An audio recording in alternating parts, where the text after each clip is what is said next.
palabra para mis pasos, luz en mi sendero. Luz, tu palabra es la luz. Luz, tu palabra es la luz. Yo guardaré tus justos mandamientos.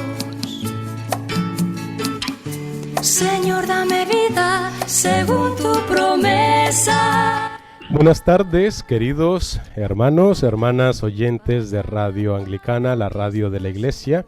Bienvenidos a una emisión de su programa La Palabra. Hoy la primera para este año nuevo 2023 que el Señor nos regala, ya que en ocasiones anteriores, pues por motivos de las fiestas de la Navidad y luego también por motivos de salud y trabajo pastoral también, a eso sumamos, no hemos podido emitir la continuación de estos programas en torno al libro de Levítico, en torno a Levítico, pero ya estamos de vuelta aquí, gracias a Dios, también gracias a todos nuestros hermanos oyentes que estuvieron escribiéndonos, estuvieron llamándonos, preguntándonos, no solamente por el motivo de la no emisión del programa, sino también interesándose por la salud del reverendo Tellería, por la salud también de este servidor. Así que muchísimas gracias a nuestros oyentes. Ya estamos aquí de vuelta con esta continuación del programa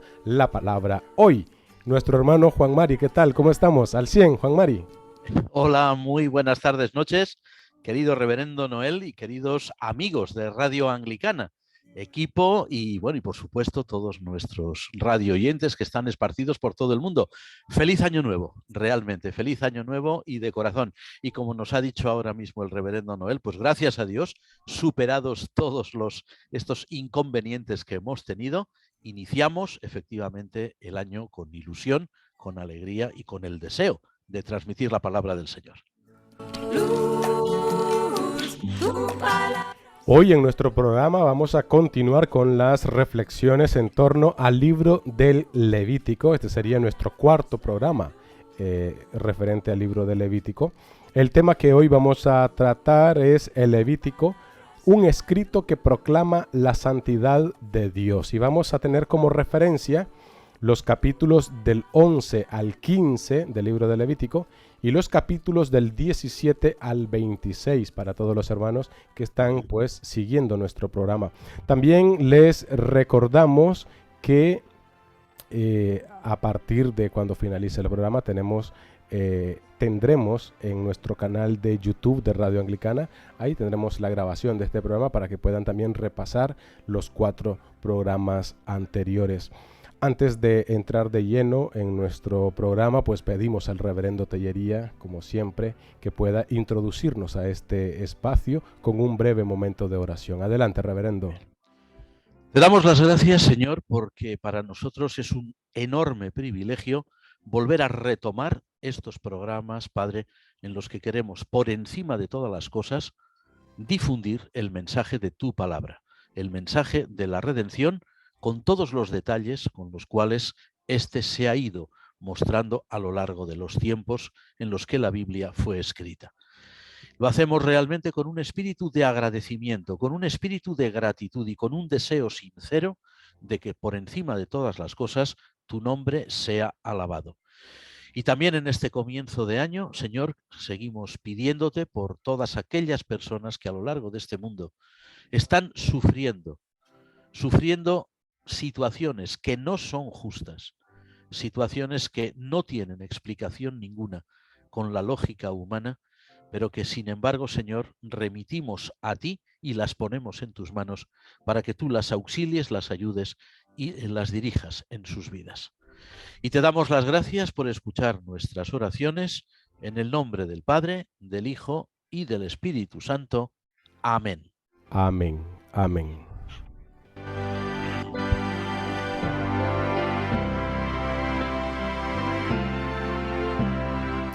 También aprovechar la ocasión para saludar a nuestros oyentes en las aplicaciones móviles de Radio Anglicana, en la página web Y aquellos hermanos también que nos ven y nos escuchan en la transmisión simultánea de Radio Anglicana en formato de vídeo, tanto en la página web de radioanglicana.es como también en nuestra página de Facebook. Muchísimas gracias por acompañarnos y también recordarles que si en el transcurso del programa tienen alguna pregunta, algún aporte, alguna inquietud, pueden enviarnos en un WhatsApp al 698-680696 para los que están dentro del territorio nacional. Para aquellos que nos quieren escribir fuera de España, anteponiendo el signo positivo con el número 34 al 698-680696 y nosotros aquí en los estudios de Radio Anglicana pues vamos a darles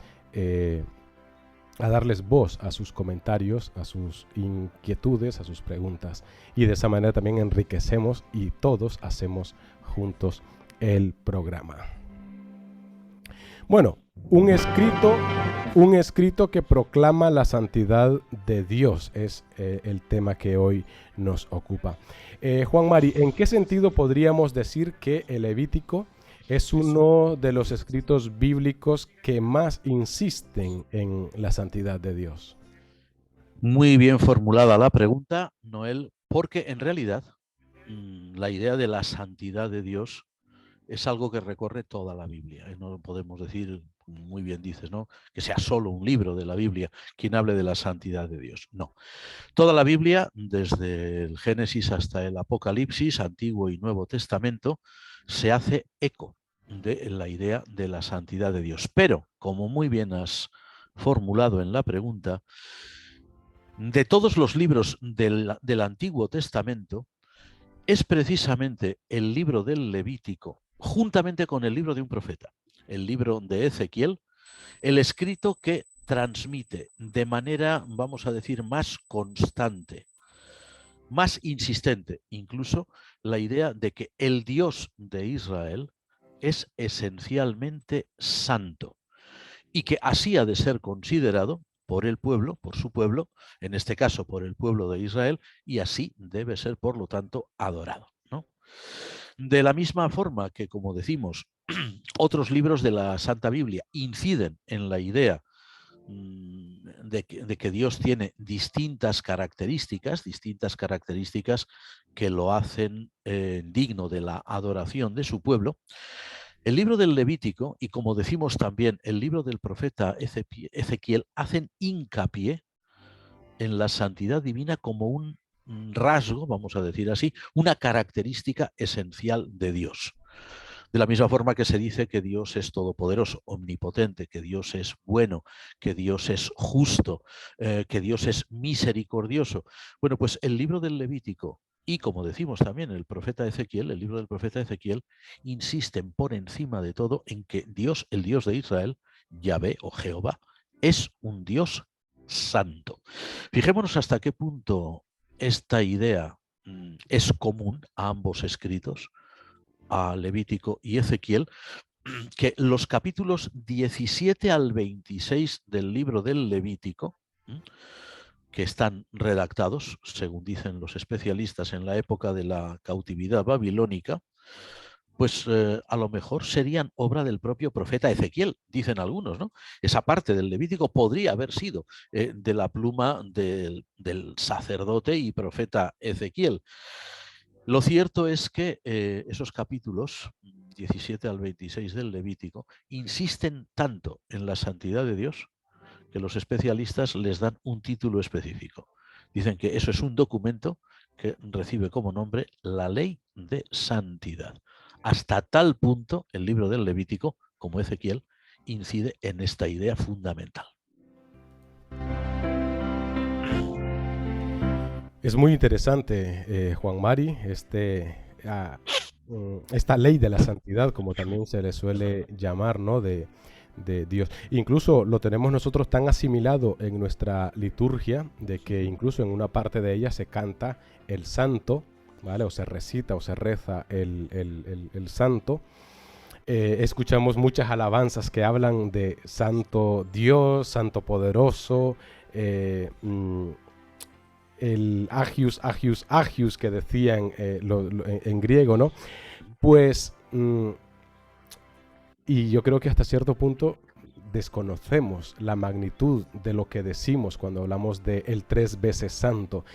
¿Qué significa el hecho de que Dios sea santo, Juan Mari? Pues mira, lo que has dicho de la liturgia, eso es un dato muy importante, porque ahí se evidencia, ahora respondemos, ¿no? Pero este es lo que has apuntado, es muy importante y no me gustaría que nuestros amigos lo dejaran pasar por alto, ¿verdad? Hasta tal punto incide en nuestra liturgia cristiana, en la liturgia de las iglesias cristianas, ¿no? Especialmente en las iglesias históricas, hasta tal punto incide la idea de la santidad que ahí se evidencia la enorme influencia que el libro del Levítico, la enorme influencia que el libro del Levítico o el libro del profeta Ezequiel han tenido en las comunidades cristianas primitivas. Quienes, por ejemplo, esto es un inciso, pero es que es importante que lo hagamos, quienes han dicho por ahí o han afirmado incluso de forma rotunda, ¿no?, que el Antiguo Testamento no influyó en nada en la Iglesia antigua, pues su opinión es como todas, respetabilísima, pero sinceramente no atinan bien, porque incluso en esta cuestión de la liturgia, de la santidad, ¿eh?, el hecho de que se cante en la iglesia, en las iglesias, el Santo, Santo, Santo Señor Dios Omnipotente, eso está tomado literalmente del profeta Isaías, capítulo 6, de la gran visión de Isaías, eso incide claramente en la idea de que el Antiguo Testamento ha modelado la liturgia cristiana. Claro, y por eso ahí es importante pues, la pregunta que has formulado, ¿no? ¿Qué significa realmente la santidad, ¿no? ¿Por qué Dios es santo? Mira, a ver, ¿cómo vamos a decirlo? Mira, la idea de la santidad en toda la Biblia, tanto en el Antiguo como en el Nuevo Testamento, indica por encima de todo, es cierto que se dice que el pueblo de Dios es santo, que la Iglesia es santa en el Nuevo Testamento, eso es verdad, pero la idea de la santidad en la Biblia, en la Sagrada Escritura, incide sobre todo en una característica fundamental, una característica esencial de Dios. La Iglesia, el pueblo antiguo de Israel u otras cosas que se llaman luego santas, lo son por derivación, no porque sean una característica esencial, algo que sea propio de su esencia. Si lo es por concesión divina, no por, decirlo así, derecho propio. En la Santa Biblia, la santidad es fundamentalmente una característica de Dios y significa el hecho de que Dios, el creador, no hay que olvidar que Dios es el creador, es completamente diferente de sus criaturas. Es decir, es otra esfera de la existencia, lo que algunos especialistas han llamado el totalmente otro. Es decir, Dios es, por su naturaleza, por su esencia, ajeno a la realidad de este mundo. Cuidado, eso no quiere decir que Dios se despreocupe de él, al contrario. Al contrario, de ahí que la Iglesia sea santa, de ahí que Israel sea santo, de ahí que los sacerdotes de Israel, los levitas, tuvieran que ser esencialmente santos, porque al estar en contacto con Dios, que es el totalmente otro, al estar muy cerca de él, que es la santidad por excelencia, la santidad absoluta, ellos tenían que observar unas medidas de total seguridad. O sea, no se puede estar en paridad con quien es, por naturaleza y esencia, santo. Pero si él quiere acercarse al hombre, como hace, entonces el hombre tiene que aprender a convivir con esa santidad de Dios y el hombre tiene que aprender a mantener una distancia que le permita estar en presencia de la santidad absoluta y al mismo tiempo reflejar esa santidad ante los demás. De ahí que la santidad en el Antiguo y en el Nuevo Testamento sea un concepto extraordinariamente importante, pero como decimos, siempre tenemos que pensar que es una característica de Dios. Dios es la santidad. La santidad que nosotros podamos tener o la santidad que nosotros atribuyamos a ciertas cosas, por ejemplo, a ciertos objetos. Pensemos en el antiguo Israel, el arca de la alianza, el tabernáculo, el templo, o pensemos nosotros hoy, por ejemplo, en términos cristianos, ¿no? En nuestros servicios de culto, la propia Biblia. Todo eso es santo en la medida en que Dios es santo y como una derivación de su santidad. Dios es la santidad absoluta. Eso es lo que significa la santidad en la Biblia. Es la característica o una de las características fundamentales de Dios que es totalmente distinto a la realidad humana. Esto de la iglesia santa, el pueblo santo, los lugares santos, me ha parecido muy importante remarcar esto, te diría, de que es una derivación de Dios, o sea, es Dios que hace santo o santas esas cosas, como en el monte cuando Moisés ve la zarza y la voz le dice, quítate el calzado porque el lugar que pisas es santo. Y no era santo, como tú bien dijiste, por poder propio, por así decirlo, sino porque la presencia de Dios estaba llenando ese lugar. Así que yo creo que es muy importante para nuestros oyentes este dato. Tenemos una pregunta de un radio escucha. Juan Mari nos dice, ¿qué diferencia hay entre santidad y perfección? Muy buena pregunta. Bueno, en realidad cuando lo referimos a Dios, pues lógicamente lo uno implica lo otro, ¿verdad? O sea, Dios es santo, por lo tanto es perfecto, por lo tanto es omnipotente, por lo tanto es infinito, por lo tanto es misericordioso, por lo tanto es justo.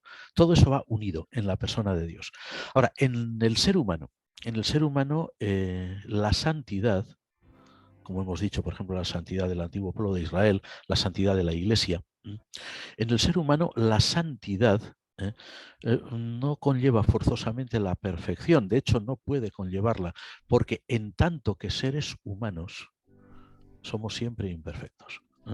Somos siempre imperfectos porque siempre nos falta algo. Pero eso no impide que seamos, por ejemplo, un pueblo santo, porque un pueblo santo significa un pueblo que refleja ante los demás, que proyecta ante los demás, a pesar de todas sus limitaciones humanas, por supuesto, la santidad del único que es realmente santo.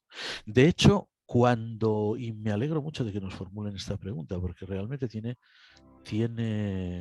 derivaciones muy importantes. Cuando Dios, vamos a decirlo así, en su gran misericordia, hace de su pueblo un pueblo santo, como leemos en el Antiguo Testamento, o como podemos leer en el Nuevo, o como leemos en la historia de la Iglesia, los 20 siglos que llevamos a nuestras espaldas. Cuando Dios hace de su pueblo un pueblo santo, Dios sabe perfectamente bien, conoce perfectamente bien la realidad humana y sabe que ese pueblo, o la Iglesia en este caso, o Israel en el Antiguo Testamento, no iban a ser perfectos, no íbamos a ser perfectos. Sabe perfectamente que vamos a cometer gravísimos errores, pero errores, como se suele decir vulgarmente, garrafales, errores de una trascendencia que a veces es trágica. Pensemos, por ejemplo, en la desobediencia de Israel a Dios en el Antiguo Testamento, una desobediencia que era un insulto permanente al Creador, por su ingratitud, por su falta de aprecio por lo que Dios había hecho por ellos, por su desprecio absoluto a Dios. O pensemos, por ejemplo, en la historia de la Iglesia, cuando los cristianos nos hemos empeñado siempre en dividirnos unos de otros, que es un pecado gravísimo, del cual no sé si siempre nos damos cuenta, o cuando incluso hemos llegado al extremo de perseguirnos unos a otros. Tú no piensas como yo en tal punto, luego te persigo. Y si puedo utilizar el brazo político humano, todavía mejor. Y si te puedo desterrar, mejor. Y si te mato, aún mejor. La Iglesia es santa, ciertamente, pero es santa porque Dios quiere que lo sea. Porque Dios en una misericordia que no podemos llegar a comprender, quiere que lo sea, pero perfecta, no. Y no lo será nunca. De la misma forma que el pueblo de Israel nunca fue perfecto, la Iglesia nunca será perfecta. Nunca será perfecta en el sentido de completamente terminada. La Iglesia, como el antiguo Israel, siempre estará en un proceso de crecimiento. A veces será más lento, a veces menos, pero sin embargo será santa. Y será santa porque Dios quiere que lo sea y porque Dios le atribuye esa santidad. La Iglesia debe mostrar al mundo la santidad de Dios y debe proclamar la santidad de Dios, esa santidad que se hace patente en la persona de Cristo. Pero la Iglesia, desgraciadamente, y la Iglesia somos los que la componemos, pues la Iglesia está muy lejos de esa perfección, pero simplemente porque somos humanos, ¿no? Por eso la pregunta es muy importante. ¿Dios es santo y es perfecto? Por supuesto que sí, porque Él es la santidad, Él es la perfección. Los seres humanos, si alcanzamos la santidad, es por una especialísima gracia divina, jamás por nosotros mismos, jamás por nuestro mérito. Y desde luego cuando Dios nos otorga la santidad, Él sabe bien el riesgo que es hacer un pueblo santo cuando ese pueblo nunca va a ser perfecto. Pero como dicen los árabes, Dios es más sabio y en eso tienen razón y Él sabe bien por qué lo hace y sabe bien por qué nos hace santos aún no siendo perfectos ni siéndolo jamás en esta vida. Únicamente podemos entender ahí, si es que llegamos a entenderlo, si es que lo llegamos a entender de verdad, que tengo mis dudas, únicamente podemos vislumbrar ahí un acto de amor de Dios, de misericordia, de compasión para con nosotros, que escapa por completo a nuestra comprensión. Casi siguiendo este mismo hilo que ya has comenzado, Juan Mari, vamos a hacer un breve paréntesis sobre el llamado. Vamos a ver un poquito sobre el llamado. Primero, para Israel y luego para nosotros como Iglesia del Señor. ¿Por qué Israel debía de ser o había de ser un pueblo santo? ¿Por qué la Iglesia debe de ser santa? Vamos a ver el por qué, porque es el llamado que Dios nos hace, sean santos como vuestro Padre Santo. En el caso de Israel, vamos empezando por Israel porque es la primera parte, ¿no? Lo más antiguo. A ver, Israel tenía que ser un pueblo santo porque cuando Dios lo rescata, vamos a decir así, de la esclavitud egipcia, no olvidemos que Israel como pueblo nace en Egipto, nace como descendientes de aquellos antiguos patriarcas, los 12 patriarcas, hijos de Jacob, que descienden a Egipto en un periodo de hambruna, como recordamos bien la historia de José en el libro del Génesis. Israel como pueblo, como nación, nace en Egipto. Pero Israel como pueblo de Dios nace en el desierto, nace en el Sinaí y nace cuando Dios se acerca a Israel. Todos recordamos muy bien esos pasajes que están descritos con multitud de detalles impresionantes en el libro del Éxodo, cuando Dios desciende hasta el monte Sinaí y allí habla con Moisés y allí entrega a Moisés la ley. Y cuando allí él, en el capítulo 19 concretamente, Dios declara: vosotros me seréis un pueblo de sacerdotes y gente santa, ¿no? Es decir, Israel es el pueblo que por elección divina, pero elección no significa que Dios rechazara a los demás pueblos, ni mucho menos, sino que Dios, por un pacto realizado en una época muy antigua con los ancestros de Israel, Abraham, Isaac y Jacob, pues rescata a Israel y va a hacer de él un pueblo sacerdotal. A ver, al ser Israel un pueblo sacerdotal, eso significa que va a ser un pueblo que estará en contacto con Dios, en contacto permanente con Dios. Claro, lógicamente, un pueblo que va a estar en contacto con Dios no puede no ser santo, es que no tendría sentido. Si Dios es, como decíamos, el totalmente otro, el pueblo de Dios tiene que ser un pueblo otro, es decir, un pueblo diferente, un pueblo apartado, un pueblo que tiene una misión, un pueblo que tiene un cometido, un pueblo que tiene una función concreta en la historia de la salvación.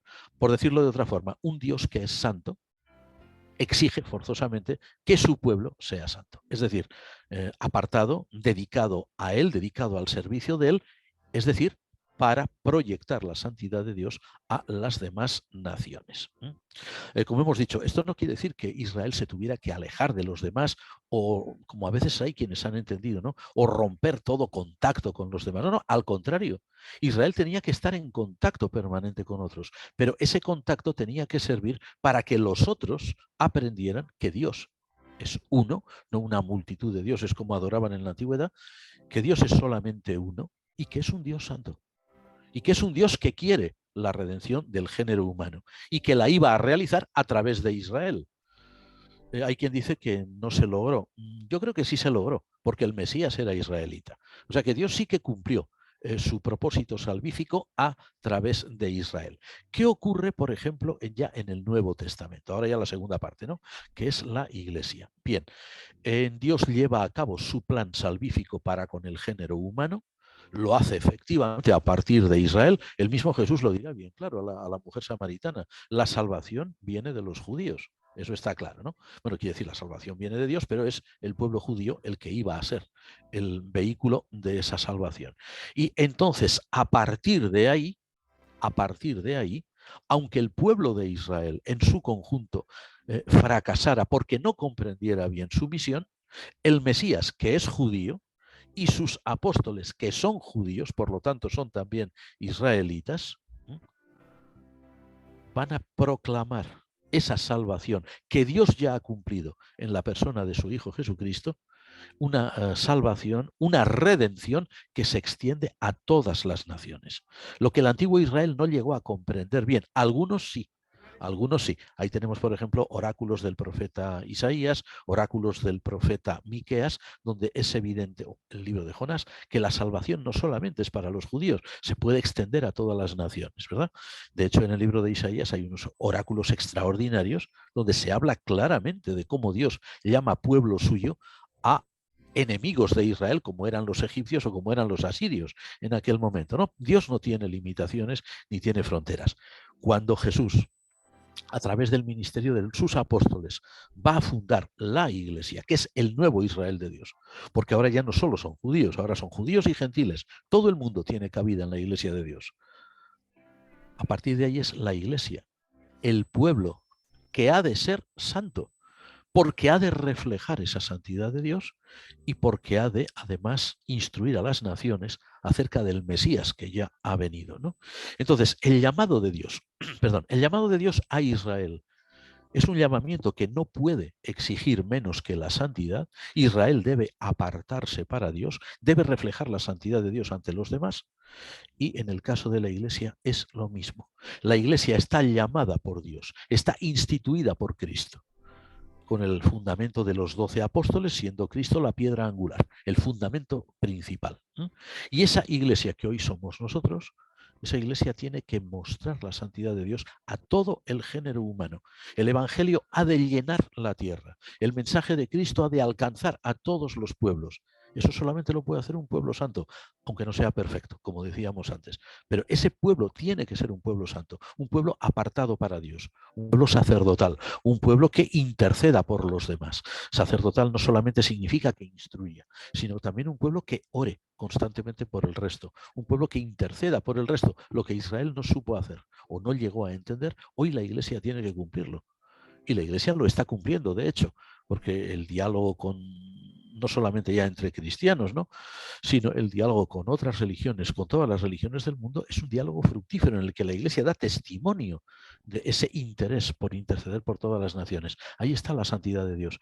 El llamado de Dios a un pueblo santo es un pueblo asociado a Dios que tiene que difundir la misericordia de Dios, que tiene que mostrar el verdadero rostro de Dios. Ahora ya decimos nosotros, en Cristo Jesús, que es la revelación plena, y por lo tanto, la misión que tenemos es una misión santa. Volvemos a insistir, aunque nosotros no seamos perfectos.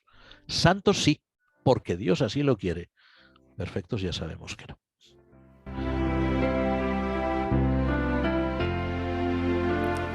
En este libro del Levítico se plantea un concepto contrario a la santidad y sería la imperfección. ¿Qué implica esto, Juan Mari? Bueno, A ver, la verdad es que, como decimos, la imperfección forma parte del ser humano. El libro del Levítico plantea algo horrible, que es lo que en algunas traducciones de la Biblia se llama la inmundicia. En otras, ¿cómo lo llaman? Impureza. ¿eh? Y eso es, para la mentalidad de los que escribieron, de los agiógrafos que escribieron el Levítico, o para el profeta Ezequiel, o para el conjunto de la Biblia, esa noción que es la imperfección máxima a la que se puede llegar, que es la inmundicia o es la impureza, eso es lo que es realmente incompatible. ¿Qué implica? Bueno, pues de la misma forma que la santidad conlleva para los seres humanos, conlleva un acercamiento a Dios, que es la santidad por antonomasia. O sea, no es decir Dios tiene santidad, sino es que Dios es la propia santidad, Dios es la pureza. ¿eh? Pues lo mismo que el ser humano que se acerca a Dios, lógicamente, vamos a decir así, se va a impregnar de esa santidad y de esa pureza, en este sentido de reflejar la santidad de Dios a los demás. La lejanía de Dios, ese apartarse de Dios, automáticamente entraña ese concepto tan horrible contrario, que es lo que se llama la impureza o lo que se llama la inmundicia. O sea, Dios, que es santo, es totalmente incompatible con esa noción de inmundicia o esa noción de impureza. Y fijémonos bien hasta qué punto es así, que en el Antiguo Testamento pues se recogen historias terribles en las cuales personas que se acercan a Dios en un estado de impureza son fulminadas. A ver, son fulminadas, cuidado, no por un acto de venganza, sino porque es incompatible. O sea, no puede estar la impureza donde Dios está. Y donde Dios está presente, la impureza no tiene sentido ninguno. O sea, no hay lugar para ella. Ahora, hemos de tener en cuenta un detalle, ¿no? Y esto es muy importante que lo entendamos. Cuando nosotros leemos en las leyes de Moisés, o sea, por ejemplo en el Levítico, cuando leemos sobre impureza, tenemos que tener cuidado de leer con ojos excesivamente actuales. Porque, a ver, para nosotros muchas veces el concepto de pureza o impureza, debido a una tradición cristiana pues ya muy arraigada en nuestra cultura, nosotros entendemos la pureza o la impureza desde un punto de vista estrictamente moral, ¿no? Estrictamente moral. Y a lo largo de los siglos esa impureza moral ha venido pues muchas veces unida, incluso con exageración, a cuestiones puramente sexuales. O sea, una persona es pura o es impura en relación con su vida privada, en relación con su vida sexual.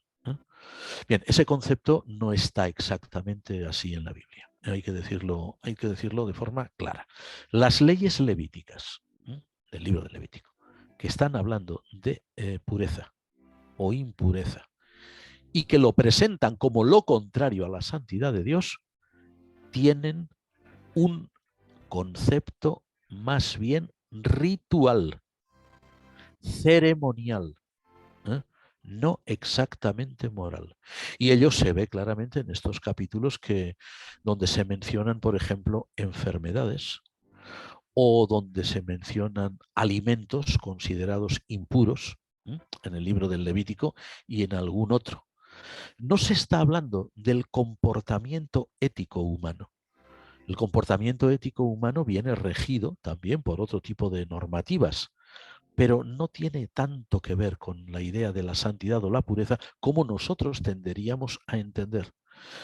En este sentido, la pureza o la impureza en el libro del Levítico, dadas las características de la época en la que se escribe y todo esto, tiene más que ver, con la relación ritual con Dios, es decir, con la la manera en que el pueblo de Israel, especialmente los sacerdotes, que eran los que oficiaban en el santuario, en el templo, y por lo tanto tenían que estar más cerca de Dios, más cerca de la presencia de Dios, la manera en que ellos debían prepararse ritualmente para poder acercarse hasta la presencia de Dios sin sufrir perjuicio. Curiosamente, las leyes levíticas, por ejemplo, no aluden, por ejemplo, a cuestiones, por ejemplo, de tipo matrimonial, ¿no? En relación con los sacerdotes, ¿no? Es cierto que los sacerdotes debían tener unas normas muy estrictas, rituales de pureza, pero no se cuestiona, por ejemplo, como por ejemplo se podría cuestionar hoy, ¿no? O algunos cuestionan si uno de los sacerdotes o levitas pues tenía un problema matrimonial o no, o si por ejemplo no estaba en buenas relaciones con su esposa, o si incluso había repudiado a su esposa. Nosotros hemos conocido, hemos conocido, por ejemplo, situaciones en algunos grupos cristianos actuales en los cuales, por ejemplo, automáticamente se declara inválido para el sagrado ministerio a una persona, normalmente un hombre, que por circunstancias se haya tenido que separarse o divorciarse de su esposa. Se considera que moralmente no puede ser apto para el ministerio sagrado. Eso en el sacerdocio levítico es impensable. Nadie hubiera escrito jamás una cosa así. Ahora, sí que hubiera sido un acto de impureza muy grave que un sacerdote levita se presentara delante de Dios en el santuario de Israel sin una serie de ritos previos que garantizasen pureza. Como vemos, el concepto es completamente distinto. Y cuando nosotros leemos estas leyes sobre pureza o impureza, debemos tener en cuenta más bien aspectos rituales y no tanto aspectos morales. Los aspectos morales de la ley tienen en cuenta al conjunto del pueblo de Israel, no solamente, pero no tanto en relación con Dios, sino en relación con el prójimo, con la vida directa con el prójimo. En cuestiones de pureza o impureza en relación con la santidad absoluta que es Dios, es más bien una cuestión ritual. Vamos a acelerar un poquito, Juan Mari, porque tenemos muchísimas preguntas que nos están llegando de nuestros oyentes. Tú hablabas anteriormente de que habían ciertas normas, ciertas historias que eran declaradas, perdón, ciertas cosas, personas, situaciones que eran declaradas impuras o prohibidas. Entre ellos, tú hablabas de ciertos alimentos. En el capítulo 11 de Levítico, se habla de animales que son declarados impuros. ¿Por qué, Juan Mari? Sí, fíjate bien, vamos a ir rápido, Noel. Levítico 11 presenta, y el capítulo paralelo de Deuteronomio, presenta una lista, muy larga, por cierto, de animales que los israelitas dicen no debían consumir, no debían comer. Curiosamente se dice, pueden venderlos, venderlos o entregarlos a otros pueblos que no son santos, porque no son el pueblo sacerdotal de Dios, pero no son para el consumo del pueblo de Dios del antiguo pacto, porque ellos son santos. Y la idea que se da siempre es, no comerás de esto tal cual, porque tú eres un pueblo santo. Dice, véndeselo al extranjero, dáselo, pero tú no lo consumas, porque tú eres un pueblo santo. A ver, esto presenta pues varios problemas, y vamos a ir muy rápido y vamos a enumerar los más llamativos, ¿no? Bueno, en primer lugar, siendo honestos, no sabemos siempre bien a qué animales se refiere. Algunos están muy claros, pero otros no. Como se ve, mira, si cotejamos varias traducciones de la Biblia, varias versiones bíblicas, cuando vamos a este capítulo, pues veremos que hay algunos animales que son siempre los mismos, pero sin embargo otros no. ¿Por qué razón? Porque los traductores no saben bien a qué animales se refieren, ¿no? Y bueno, incluso las explicaciones del propio Talmud judío dan a entender que ellos ya tampoco, en el momento en que el Talmud se escribió, tampoco entendían ya del todo bien qué tipo de animales eran. Eran palabras antiguas, palabras o un vocabulario antiguo que ellos también ya habían perdido, ¿no? O sea, no se sabe bien siempre qué animales son. O sea, los más evidentes sí, pero otros no. En segundo lugar, no se da la razón clara de la impureza. No se dice por qué son impuros. Si se dice que el pueblo de Dios no los debe, el pueblo de Israel no los debe consumir, dice porque tú eres un pueblo santo. Pero no se dice por qué ese animal concreto es impuro. Por ejemplo, el cerdo. El cerdo, ¿por qué es un animal impuro? De hecho, los judíos de hoy siguen, o sea, los judíos que son ortodoxos, conservadores, siguen sin comerlo, siguen sin consumirlo. Los judíos que no son excesivamente ortodoxos les da igual, pero los que son ortodoxos, una de sus señas distintivas es que no comen carne de cerdo. Entonces, ahí se ha discutido mucho sobre este tema, pero probablemente la respuesta más adecuada, la respuesta más certera, es la de algunos investigadores de comienzos del siglo pasado, de comienzos del siglo XX en Alemania. No recordamos ahora el nombre de ninguno de ellos, pero sí sabemos que se hicieron muy buenos trabajos. Los cita precisamente uno de los más grandes teólogos especialistas del Antiguo Testamento que ha habido, que es Gerhard von Rath, un gran autor alemán. La explicación más plausible es la siguiente. Aquellos animales declarados impuros, ¿no?, impuros ritualmente hablando, no moralmente, eran animales que formaban parte muy señalada de cultos paganos y de cultos en los cuales se tendía a identificar a una divinidad concreta con ese animal, de tal manera que quien participaba en ese culto creía que estaba ingiriendo a la propia divinidad.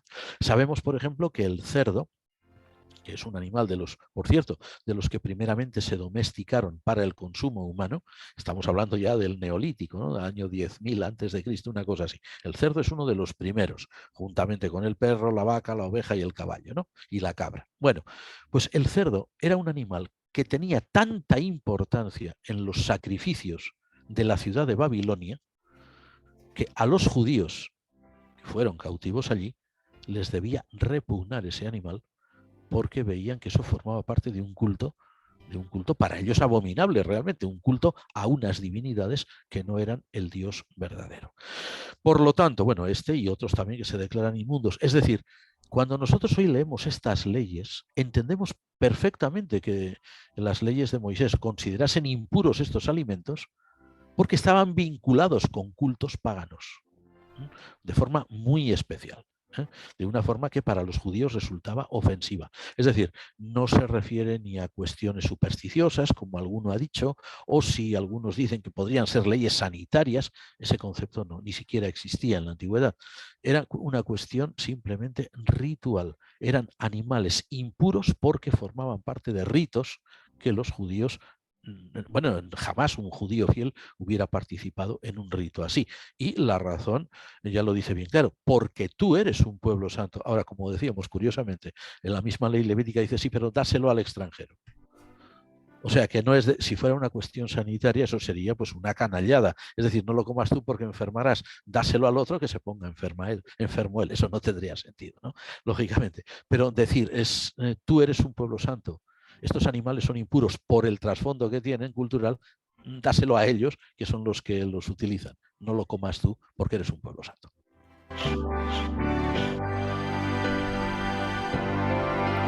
Cuando vemos películas de exorcismos, vemos que la persona poseída, pues se le pone la piel fea, le salen úlceras, llagas, vomita cosas feas.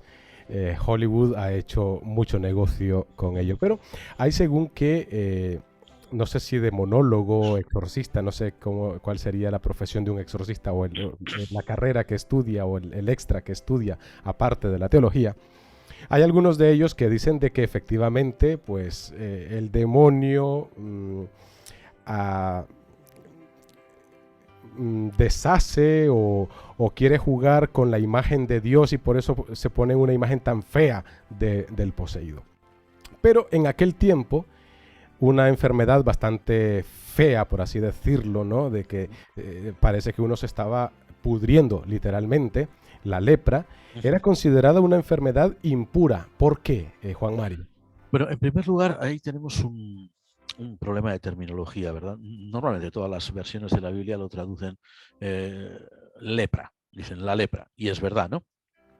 Lo que ocurre es que cuando leemos bien los textos levíticos que hablan sobre esta enfermedad, nos damos cuenta, y eso pues dermatólogos actuales lo han visto, se engloba bajo el nombre de lepra ahí en la Biblia, pues una amplia gama de enfermedades cutáneas, enfermedades de la piel, que entonces eran desconocidas y además, curiosamente, lo más triste de todo, que no son contagiosas, no son contagiosas.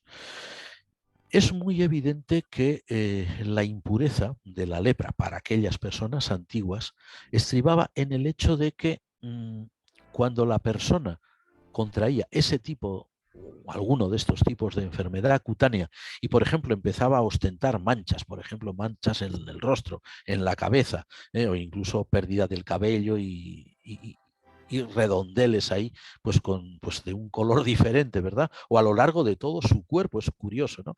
Que las leyes levíticas lo suelen describir bastante bien, ¿no? Claro, cuando aquellas personas veían eso, automáticamente entendían que eso era una destrucción del orden natural. O sea, el orden natural es que la persona humana tuviera la piel bien, que de pronto aparecieran manchas, que de pronto aparecieran problemas cutáneos, o que, por ejemplo, como dice la versión Reina Valera de la Biblia, ¿no? Que se abriera la piel y se viera la carne viva. Una cosa así, pues suponía, ellos lo debían entender pues como algo así como una descomposición del organismo, ¿no? Es decir, como si la persona estuviera ya muerta en vida. Lógicamente, para estas personas eso era una manifestación total de impureza, una manifestación total de impureza, porque eso era la destrucción del orden natural, de lo que ellos entendían que era el orden natural. Y el orden natural, Dios era el garante, lo que significaba que si una persona contraía uno de estos problemas, automáticamente estaba manifestando algo contrario a la voluntad de Dios, ¿no? El judaísmo más tarde llegaría a asimilar la lepra a la muerte, ¿no? Entonces, una persona leprosa pues sería algo así como una especie de muerto viviente o un muerto anticipado. Y de ahí que, bueno, pues esto que hemos visto a veces incluso en películas, ¿no? Pues que los leprosos tenían que vivir pues apartados, que llevaban una especie de campanilla, eso luego en la Edad Media también, gritando impuro, impuro para que nadie se acercara, y si se acercaban demasiado a comunidades humanas eran arrojados a pedradas y todas estas cosas. Bueno, pues eso es una cosa realmente posterior, ¿no? Entonces, claro, a ver, el problema es que en la antigüedad, con mucha facilidad, se asimilaban todas estas circunstancias a castigos divinos, lo cual era completamente injusto. Porque ver una persona que tuviera entonces u hoy un problema cutáneo, pues no es una maldición, eso es pues a lo mejor ¿cómo se dice?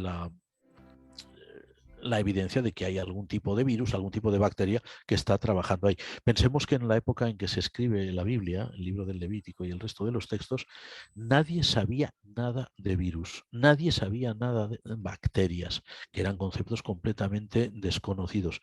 Entonces, claro, lo que eran las infecciones o incluso lo que era humedad. Es curioso que ahora estamos pensando, ¿no?, que en el libro del Levítico también se habla de la lepra de las casas o de la lepra de los vestidos. A ver, cuando hoy leemos eso y lo miramos desde entendiendo las cosas un poquito más, pues, pues nos imaginamos lepra de una casa, pues muy fácil, humedad que aparecía en las paredes.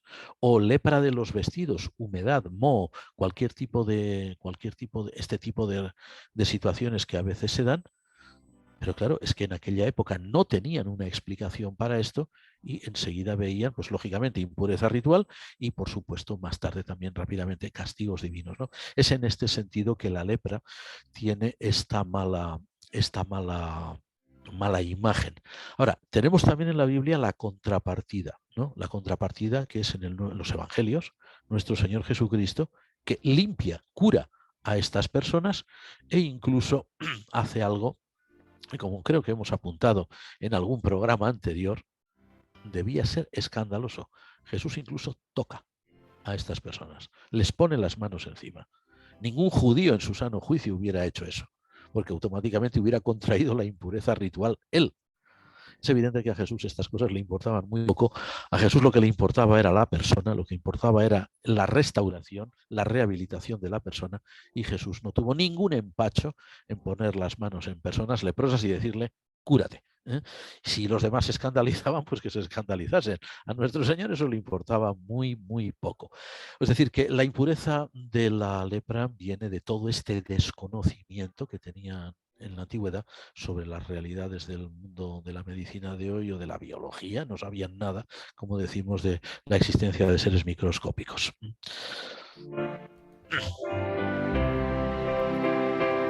En esta misma línea, ¿por qué con este tema de las impurezas, la mujer es impura en todo aquello que concierne a la naturaleza, o sea, a la maternidad, perdón, algo natural que Dios le ha dado a la mujer de ser madre y tal, hasta en ello se convierte en impura? ¿Por qué, Juan Mari?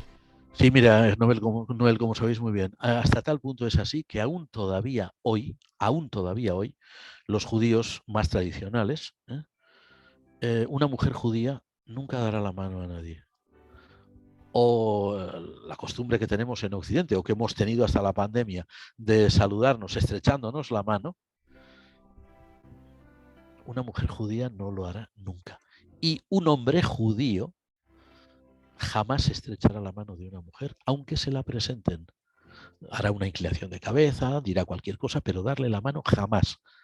Porque nunca se puede saber si esa mujer está en su periodo menstrual y por lo tanto contaminaría y por lo tanto haría ritualmente impuro a quien le estrechara la mano. O sea, que fijaos hasta qué punto esto es así. Bueno, el principio general que explica esto es que, bueno, hay un principio general en el libro del Levítico y en la Biblia entera, y es que todo cuanto sale del cuerpo humano, cualquier secreción humana, ¿eh? es por naturaleza impura, es esencialmente impura, no es apta para, ritualmente hablando, para presentarse ante Dios, ¿no? ¿Qué pasa con la maternidad? Bueno, la maternidad se asimilaba, lógicamente, a fluidos corporales, como por ejemplo la pérdida sanguínea. En cualquier parto, pues, en mayor o menor cantidad, se puede sangrar. Y los periodos menstruales, que son los que indican que la mujer está ya desde una edad temprana, en casos normales, ¿no? Por lo general, que está ya en la medida de poder ser madre, bueno, pues como eso se asimila siempre a esos flujos sanguíneos, automáticamente se considera que es ritualmente impuro. Lógicamente, puesto que las menstruaciones de la mujer son mensuales y que, en fin, cualquier parto, cualquier cosa en este sentido puede tener lugar en cualquier momento del año, pues la condición de impureza ritual de la mujer siempre es mayor que la del varón. Siempre es mayor. Pero eso no significa, como a veces hay quien, en otras épocas sobre todo, se entendía, ¿no?, que el hecho de que la ley de Moisés declarara impura a la mujer en relación con la maternidad, eso quiere decir que es porque el hombre ya nace en pecado, ¿no? O que el nacimiento humano viene marcado por el pecado. No. A ver, el nacimiento humano, el nacimiento de todos los seres humanos viene marcado por el pecado porque es la condición de todo hombre. Nacemos en pecado porque hemos heredado la condición de pecado de nuestro antepasado o de nuestros antepasados primeros, de Adán y Eva, ¿no? Como diríamos en el lenguaje bíblico, pero no por el hecho de la maternidad en sí. La maternidad es una función completamente natural que comparte la especie humana con todas las especies animales. Unos de una manera y otros de otra, pero la maternidad la conocen todos los seres vivos de la Tierra, por lo menos los animales. Las plantas también, pero de otra manera. Bueno, el caso es que la maternidad es impura en este sentido porque se asimila a todos los fluidos corporales que ello implica, a la pérdida de todos esos fluidos, empezando por los periodos menstruales, y todo lo que sale del cuerpo humano se considera que es impuro. Ahí también Jesús en el Nuevo Testamento dirá que lo que es realmente impuro que sale del hombre son los malos pensamientos y lo que sale del corazón. No exactamente lo que sale del organismo. Como vemos, a Jesús las leyes rituales sobre pureza e impureza no les daba demasiada importancia, ¿no? Él entendía que eso era una derivación muy derivada de la voluntad de Dios. Pero para el pueblo judío y para aquellos israelitas antiguos y los judíos antiguos esto era algo fundamental, ¿no? Era el temor, como decimos, de no poder permanecer siempre en una estricta pureza delante de Dios por motivos rituales, como hemos dicho. Juan Mari, ¿y el varón era impuro según estas leyes levíticas? Por favor, dime que sí. Claro, lógicamente, ¿no? Como decimos, ¿no? Cualquier emisión de fluido corporal hacía ritualmente inmunda a la persona, fuera varón o hembra, ¿no? Pero claro, por su propia naturaleza, la mujer tenía mayor posibilidad de estar en un periodo de impureza más duradero que el varón. Pero sí, por ejemplo, en el libro del Levítico se dice bien claro que las emisiones de semen son siempre inmundas, ¿no? Entonces, claro, lógicamente, cuando un varón tenía emisión de semen, ritualmente estaba impuro. O sea, no podía acercarse a oficiar si era un sacerdote, ¿no? A ver, eso como decimos, perdón, no significa, no tiene nada que ver con la moral de la persona, porque ese hombre podía haber tenido emisión de semen simplemente pues, por haber estado con su esposa. Eso no es ninguna cosa terrible ni pecaminosa, pero el hecho de la emisión de semen ya hacía inmundo a la persona. Entonces, en este sentido, sí, el varón también era alcanzable, digamos, por estas condiciones de impureza ritual, naturalmente, pero no tanto como la mujer. Bueno, queridos hermanos, hasta aquí vamos a dejarlo por hoy. Ya solo nos quedan 2 minutos para finalizar nuestro espacio. Y también pedimos disculpas a muchos de nuestros oyentes que nos han escrito y que no hemos podido sacar al aire sus intervenciones. Nos quedan, he contado así rápidamente, 16 intervenciones que se nos han quedado. No pudimos acelerar lo suficiente para sacarlas, pero intentaremos para en el próximo programa, si tenemos algo similar y hablamos algo parecido de lo de hoy, intentaremos acomodar partes de estas preguntas y comentarios que nos han, más que todo preguntas que nos han hecho nuestros oyentes. Para finalizar, Juan Mari, yo creo que es muy importante esto que nos decía, de que nuestro Señor se enfocó muy poco en este tipo de situaciones, cuando en Mateo 15:11, por ejemplo, nos decía de que lo que entra por la boca no hace impuro al hombre, sino lo que sale de ella, y lo que viene desde el corazón es lo que realmente mancha al hombre, como nos decía nuestro Señor. Así que es muy importante esto, pero también es importante conocer todos estos motivos, todas estas situaciones que encontramos muy claramente en el Levítico y que con facilidad podemos nosotros tergiversarlo o equivocarnos en nuestros conceptos basándonos en una interpretación literal de lo que allí estamos leyendo. Entonces es muy importante, es muy importante. Bueno, pues si quieres añadir algo, 30 segundos, Juan Mari. Es importante leer el Antiguo Testamento, pero poniéndonos en la situación del Antiguo Testamento. Y cuando luego lo contrastamos con la enseñanza de Jesús, entonces entendemos bien cuál es la voluntad de Dios para con su pueblo. Lo que ocurre es que el Antiguo Testamento, cuando lo estudiamos y lo leemos, que es importante que lo hagamos, debemos enfocarlo en su medio vital, nunca a partir de nuestros conceptos occidentales. Totalmente. Queridos hermanos, gracias por la compañía, gracias por acompañarnos en esta emisión de su programa La Palabra Hoy. Recordarles que dentro de 8 días, si Dios así lo permite, nos encontramos aquí a través de Radio Anglicana a esta misma hora. Alabado sea Jesucristo. Amén.